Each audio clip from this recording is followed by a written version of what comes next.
So there are huge developments on the fourth stimulus package, everybody. Nancy Pelosi, in fact, has just announced that more stimulus relief money is going to be passed soon, and the fourth stimulus package has been confirmed. It will provide a new relief $400 check to all eligible people. So you want to continue watching this video to see if you're eligible for this stimulus payment, everybody. It's very important that you do so. So as I said, folks, President Biden, Nancy Pelosi, and many of the Democrats and Republicans are trying their best to get stimulus checks sent out as soon as possible. But hopefully, everybody, things can happen a lot more sooner. Because we want to see President Biden definitely do more and send out more stimulus checks. If you guys agree, tell me in the comments down below. So it's really great to hear that lawmakers are finally taking action for the residents. The proposal is that every Californian who pays their state income taxes would be given a $400 rebate. So there is some who think the decision of this rebate will be made when the legislature and Gavin Newsom agree on the entire state budget, which is typically around late June. However, everybody, many assembly members have called for this money to be sent out sooner than that. During a press conference, the state officials said, "Our goal is to be able to do this in the spring. And all the folks here are going to be pushing early. Really hard to make that happen." And everybody, the Newsom administration is expecting to have a budget surplus of around $45 billion. So there will be plenty of money available to help the citizens of California. Newsom said there is an urgent need right now with the high cost across the board, not just gas, but all of our daily living costs have increased. People need relief now. And according to state officials, the $400 tax rebate has been used as it equates to the sum that most California residents pay in state tax on gasoline per year. On average, Californian drivers fill up their tanks 52 times. So with the gas tax, that is set at 51 cents per gallon. The key part, though, is that both Democratic and Republican leadership are in lockstep on this issue, as they want to aid Californian citizens who have been negatively affected by the higher gas prices on top of all other rising costs, like food, housing, and so on. Another option that could occur is if they send out another tax rebate. Now, that may change the state's fuel tax rate.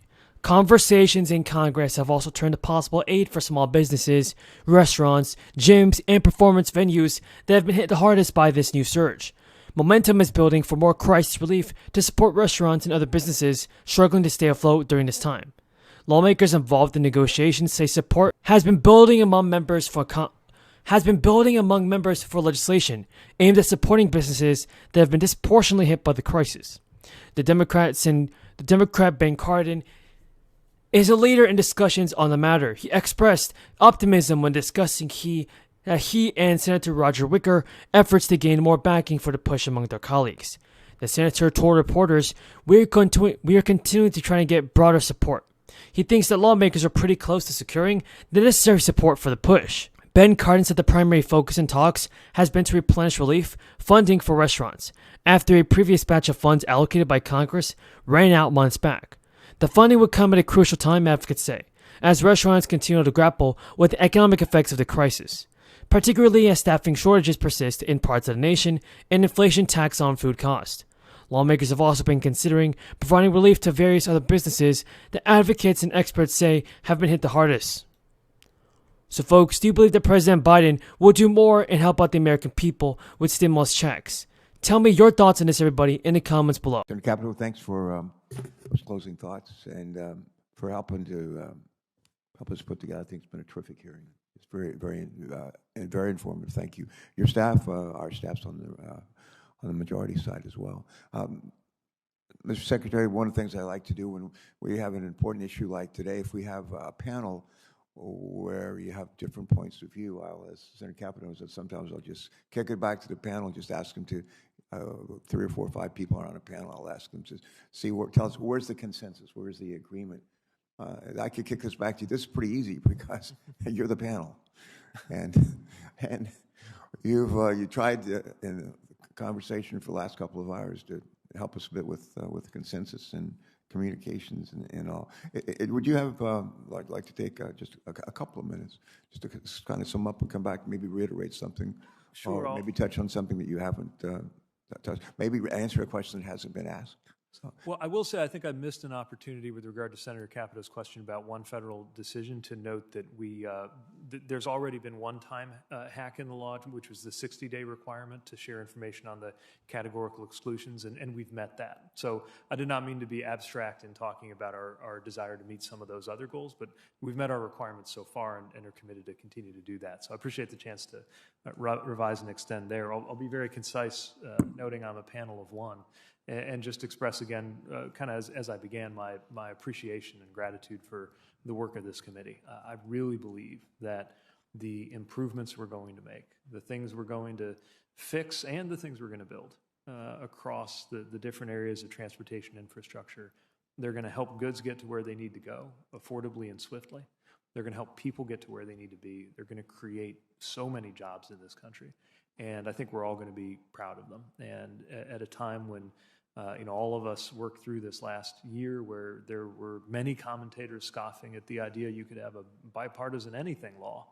The fact that legislation of this scope and scale and ambition was passed by this Congress, largely built in this committee and signed by this president, is an extraordinary thing, and our department takes very seriously our responsibility and our opportunity to make the most of this and to get it right, because I doubt we'll get an opportunity this compelling again.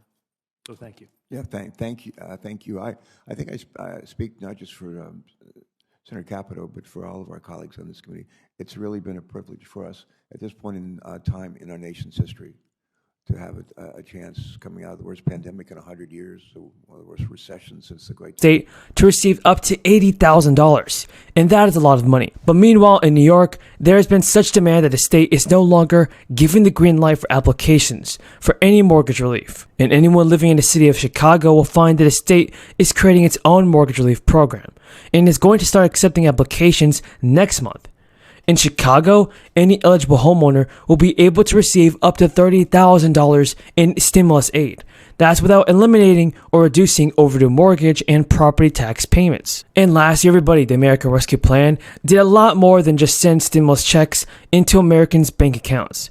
It also boosted a long-standing credit that families with children have long relied on. So folks, listen to this. It's about to get really important. Prior to 2021, the child tax credit maxed out at $2,000 per child and was only partially refundable. So if someone claiming it had no tax liability, then they couldn't collect their money in full. The child tax credit, everybody, was also previously paid out in tax refund form, meaning as a single lump sum. Last year, the value of the child tax credit increased to a maximum of $3,600 for children under age 6 and a maximum of $3,000 for children ages 6 to 17. The credit also changed to become fully refundable, giving more families the opportunity to receive its full value. Folks, I believe that's pretty good news, and I think that President Biden should definitely do more on this and help out the American people that are in need of stimulus payments.